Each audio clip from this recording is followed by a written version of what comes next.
child. Sir, step away from the child now and show your identification. That's my daughter. I'm picking her up from school. What is this about? We need to verify your immigration status, ID and papers right now. Immigration status?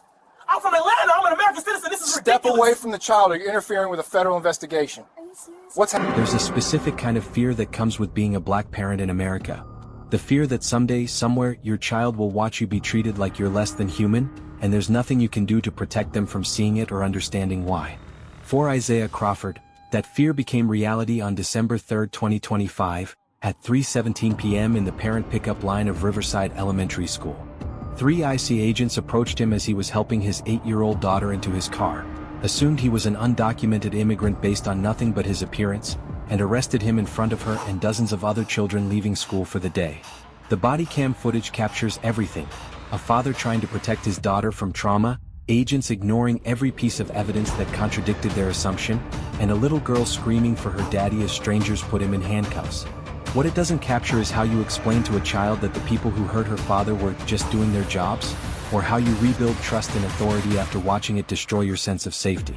December in the city meant early darkness, but at 3 p.m. the sun was still bright, the kind of clear winter afternoon where everything feels sharp and visible. The temperature was in the low 40s, cold enough for jackets but comfortable in the sun. Riverside Elementary sat on a tree-lined street in a diverse middle-class neighborhood, the kind of place where parents knew each other from PTA meetings and weekend soccer games. Before we continue, where are you watching from? If this is your first time here, please hit that subscribe button. Stories like these need to be shared, and your support helps us bring more truth to light. Isaiah Crawford was 34 years old, born and raised in Atlanta, Georgia, a software engineer who'd moved to the city 5 years ago for a job with a tech startup. He'd married his college sweetheart, had a daughter, bought a house 3 blocks from Riverside Elementary specifically so his daughter Zoe could walk to school when she got older. He was an active parent, volunteered in Zoe's classroom, helped with school fundraisers, coached her soccer team on weekends. The school staff knew him by name. The other parents knew him. He'd been picking Zoe up from school 3 days a week for the past 3 years.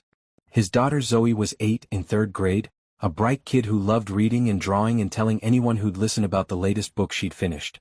She had her father's smile and her mother's determination, and she trusted completely that when school ended, her daddy would be there waiting in the parent pickup line. The parent pickup line at Riverside Elementary worked like most schools.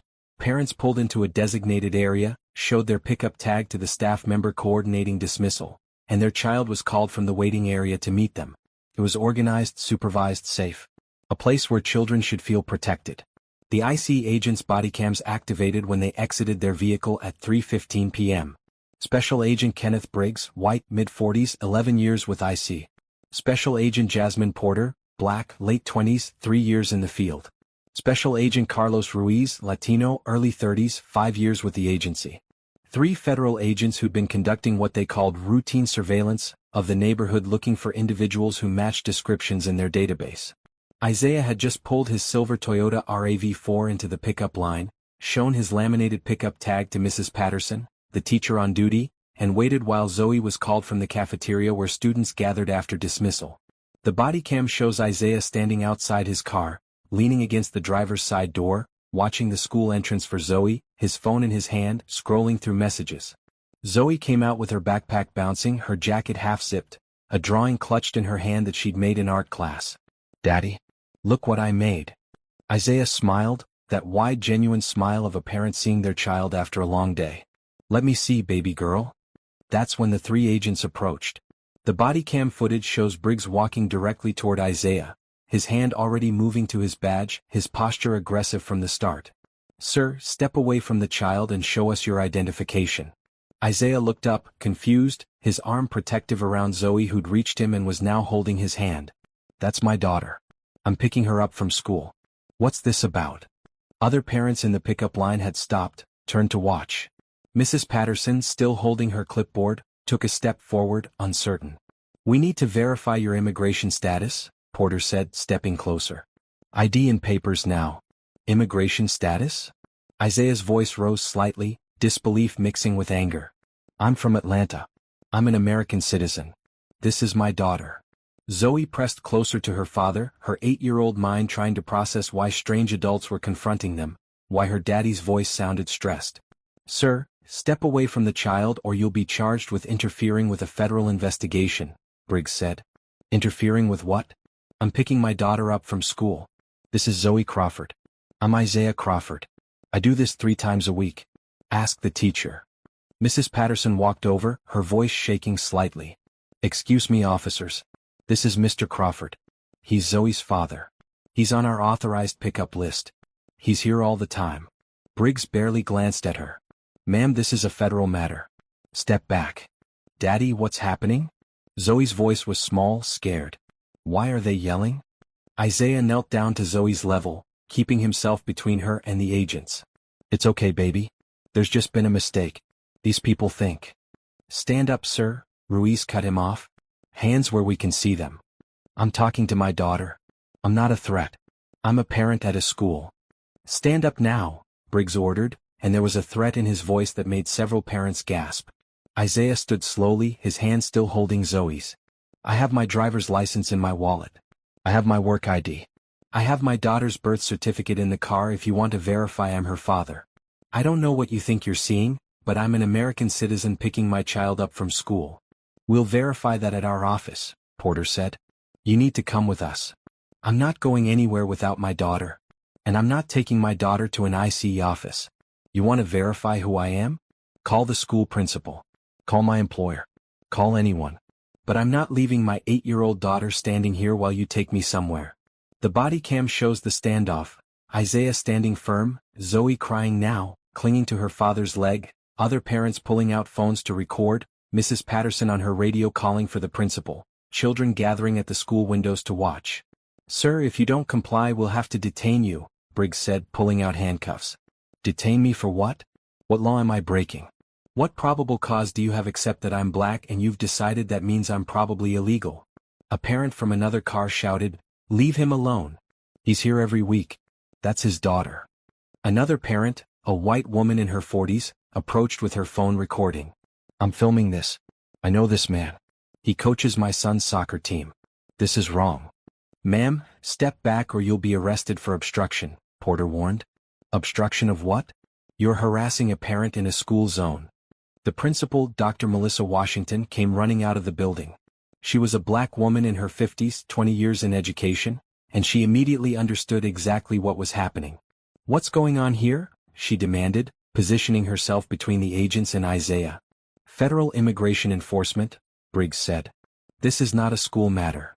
It absolutely is a school matter when federal agents are confronting a parent during student dismissal, Dr. Washington said, her voice sharp with authority. Mr. Crawford is a registered parent. His daughter is standing right there. You're traumatizing children. We need to verify his immigration status. He's an American citizen. He has a background check on file with this school. Every parent volunteer does. You want to verify who he is? Come to my office and I'll show you his paperwork. But you're not doing this here in front of these children. Isaiah spoke quietly to Zoe, trying to calm her. Baby, I need you to go with Dr. Washington for a minute, okay? Just for a minute. Daddy's going to fix this. No. Zoe's voice was a wail. Don't leave me. Daddy. I'm not leaving you, baby. I promise. Dr. Washington is going to. Turn around, hands behind your back, Briggs said, grabbing Isaiah's arm. And that's when everything fell apart. Isaiah's instinct, any parent's instinct, was to protect his child. He pulled his arm back, stepping between Zoe and Briggs. Don't touch me in front of my daughter. You're resisting, Porter said, moving in from the side. I'm protecting my child from watching her father be assaulted. But they didn't care. Briggs grabbed him, spun him around, forced his hands behind his back while Isaiah was still trying to shield Zoe with his body. The handcuffs clicked shut. Zoe was screaming, Daddy? Daddy? Dr. Washington grabbed her, pulled her away, tried to turn her face so she wouldn't see, but it was too late. The body cam captured all of it. The other children watching from the school windows. The parents recording on their phones. Mrs. Patterson crying. Dr. Washington holding a sobbing 8-year-old who was watching her father be arrested for no reason she could understand. Zoe, baby, it's okay, Isaiah called out, his voice breaking. Daddy's okay. I love you. Dr. Washington's got you. I love you, baby. They walked him to their vehicle, a black SUV parked at the end of the pickup line. Parents were shouting now, demanding they let him go, calling the police, threatening lawsuits. Someone yelled that they'd called the mayor's office. It didn't matter. Isaiah was put in the back of the SUV at 3:24 p.m. 7 minutes from when the agents first approached to when they drove away with a father in handcuffs, leaving his daughter hysterical and traumatized behind. Dr. Washington called Isaiah's wife, Nicole, immediately. Nicole was a pediatric nurse, still at the hospital finishing her shift. When she got the call that her husband had been arrested by ICE at their daughter's school, she went numb. ICE? Isaiah's from Atlanta. He's, Dr. Washington, this doesn't make sense. I know it doesn't. I'm with Zoe. She's safe. But she's very upset. Can you get here? Nicole left work immediately, called her sister to meet her at the school, called an attorney on the way. By the time she arrived, the school had moved Zoe to the principal's office, given her water and tissues, tried to calm her down. But Zoe just kept asking where her daddy was and when he was coming back.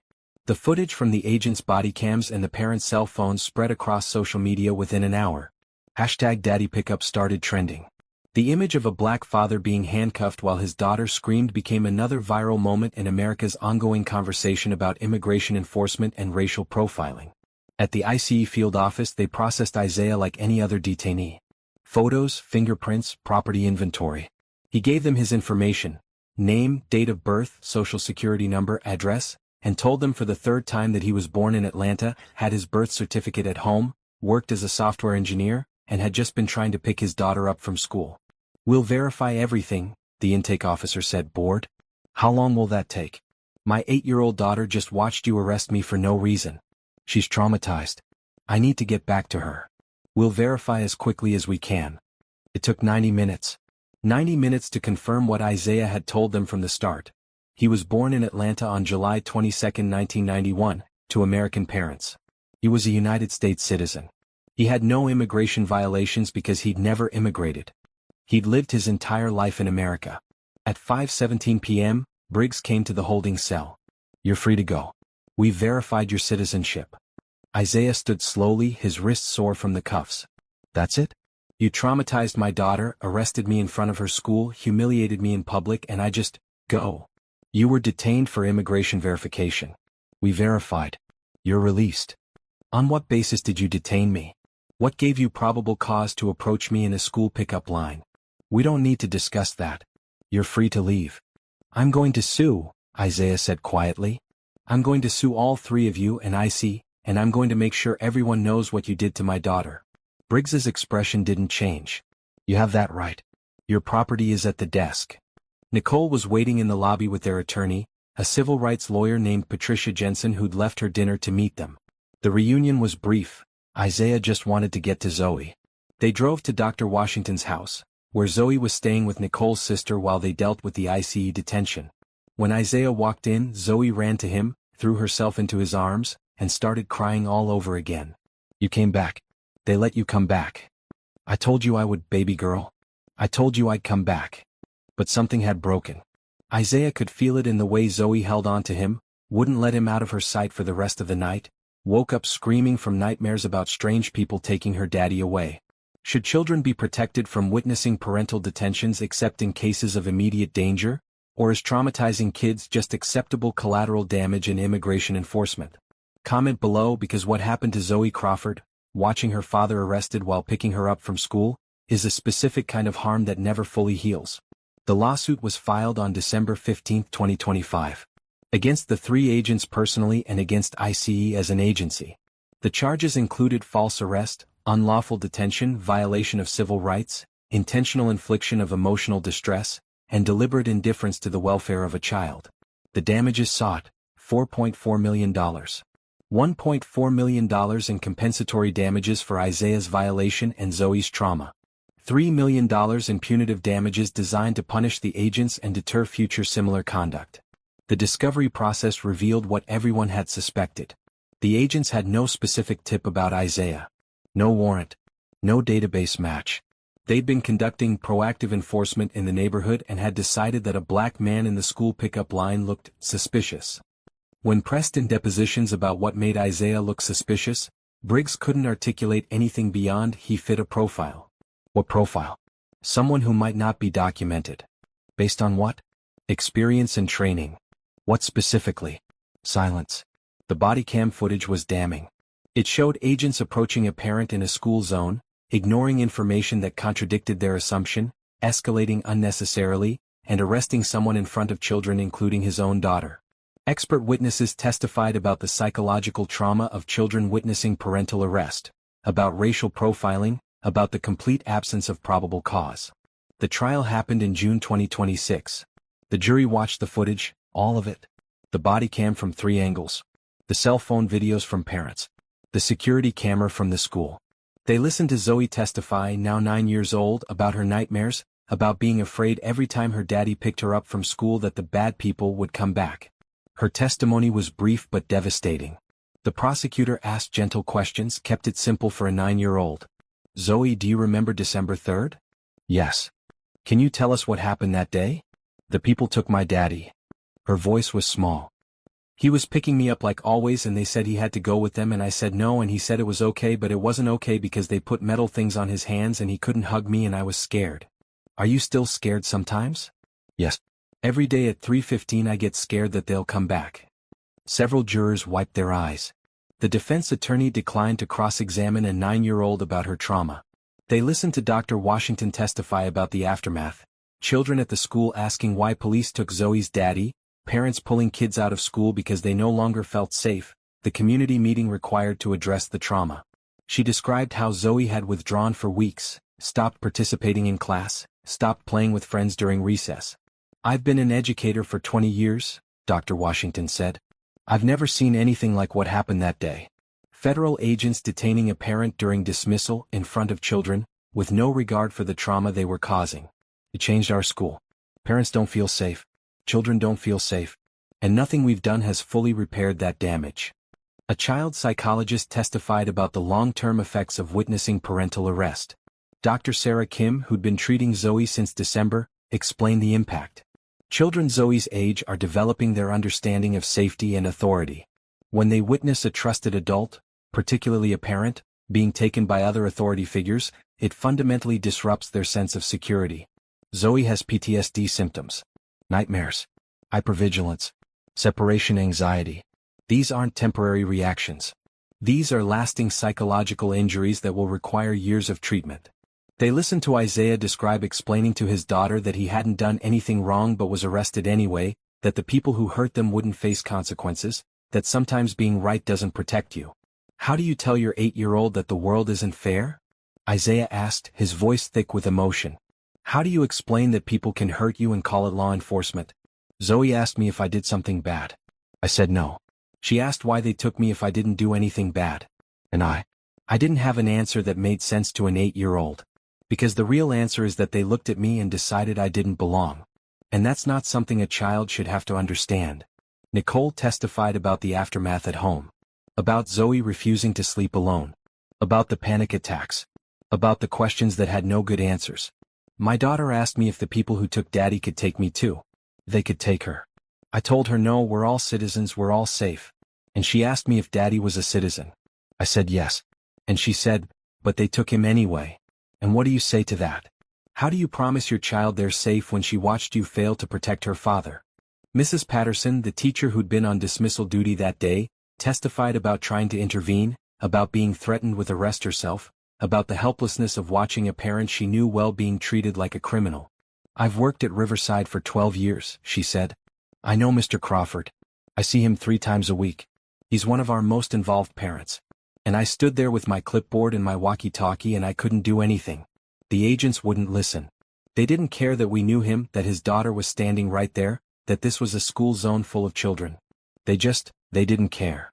The defense tried to argue the agents had acted in good faith, that immigration enforcement is complex, that reasonable mistakes happen. But the prosecution showed there was nothing reasonable about approaching a parent in a school pickup line with no evidence, no tip, no cause beyond racial profiling.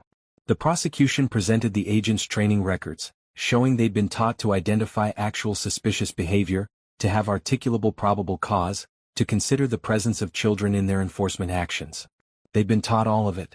They'd just chosen to ignore it when they saw a black father with his daughter. An expert in immigration law testified that the detention was unlawful from the moment it began. There was no reasonable suspicion. Being black in a school pickup line isn't suspicious behavior. The agents had no tip, no warrant, no database match. They violated Mr. Crawford's Fourth Amendment rights the moment they demanded his documentation without cause. The defense tried to argue the agents had acted in good faith, that immigration enforcement is complex, that reasonable mistakes happen. But the prosecution showed there was nothing reasonable about approaching a parent in a school pickup line with no evidence, no tip, no cause beyond racial profiling. The jury deliberated for 11 hours over 2 days. When they returned, the verdict was unanimous. Liable on all counts. The damages awarded, $4.4 million as requested. The full amount. The jury wanted to send a message. The foreman, a middle-aged Latino man who had children in elementary school, spoke afterward. We watched a father be arrested in front of his daughter for no reason except being black. We watched that little girl scream for her daddy. We watched agents ignore every piece of evidence that they were wrong and do it anyway. The damages don't undo the trauma, but they show that this isn't acceptable. You don't do this to families. You don't do this to children. Briggs, Porter and Ruiz were all disciplined. Briggs was demoted and transferred. Porter received a written reprimand. Ruiz faced a 2-week suspension. None lost their jobs. The settlement came from federal funds, meaning taxpayers paid for their violation. But Isaiah didn't do it for money. He did it for Zoe. So she'd know that what happened wasn't okay, wasn't normal, wasn't something she had to accept. So she'd see her parents fight back and win. So maybe someday she'd trust authority again. The $4.4 million was placed in trust funds and charitable donations, college funds for Zoe and her future siblings, donations to organizations fighting immigration enforcement overreach, funding for trauma counseling for children who witness parental detention. Riverside Elementary changed their pickup procedures. Parents now show ID inside the building before going to the pickup line. Security cameras were added. Staff were trained on what to do if law enforcement approaches during dismissal. The changes wouldn't prevent federal agents from violating someone's rights, but they might make it harder. Isaiah still picks Zoe up from school. But it's different now. He arrives early to park in the same spot every time. He texts Nicole the moment he has Zoe. He watches every car that approaches, every stranger who walks past. The easy joy of that routine is gone, replaced by vigilance and anxiety. Zoe is in therapy. She's doing better, but she still has nightmares. She still panics if her parents are late picking her up. She's learning that the world isn't as safe as she thought, that bad things can happen to good people, that her daddy being right didn't protect him from being hurt in front of her. The body cam footage still exists, preserved as evidence, archived as proof. 3 cameras capturing the same 7 minutes from slightly different angles. A father trying to protect his daughter. A daughter watching her father be taken away. A community helpless to stop it. All documented, all undeniable, all permanent. December 3, 2025, was supposed to be an ordinary Tuesday. Pickup at 3:15, home by 3:30, homework and dinner and bedtime stories. Instead, it became the day Zoe learned that being innocent doesn't always keep you safe, that authority can be cruel, that sometimes people hurt you and call it law enforcement. She's 9 now. She'll carry that lesson for the rest of her life. The $4.4 million can't erase it. The verdict can't undo it. The apology that never came can't heal it. All that's left is a family trying to rebuild what was broken in 7 minutes on a December afternoon when 3 federal agents decided a black father picking up his daughter from school must be illegal, and acted on that assumption without a moment's hesitation or a second's doubt. And somewhere in other school pickup lines across America, other parents wonder if they're next. Other children trust that daddy will be there at 3:15. Other families live in the space between safety and the moment when someone with a badge decides you look like you don't belong, regardless of what you are, where you're from, or who you're trying to protect. If you believe that children should never witness their parents being arrested except in cases of actual danger, and that school zones should be sacred spaces where families are protected, subscribe and turn on notifications. Tomorrow we bring another story that proves sometimes the system values enforcement over humanity, and the people who pay the price are the most innocent among us.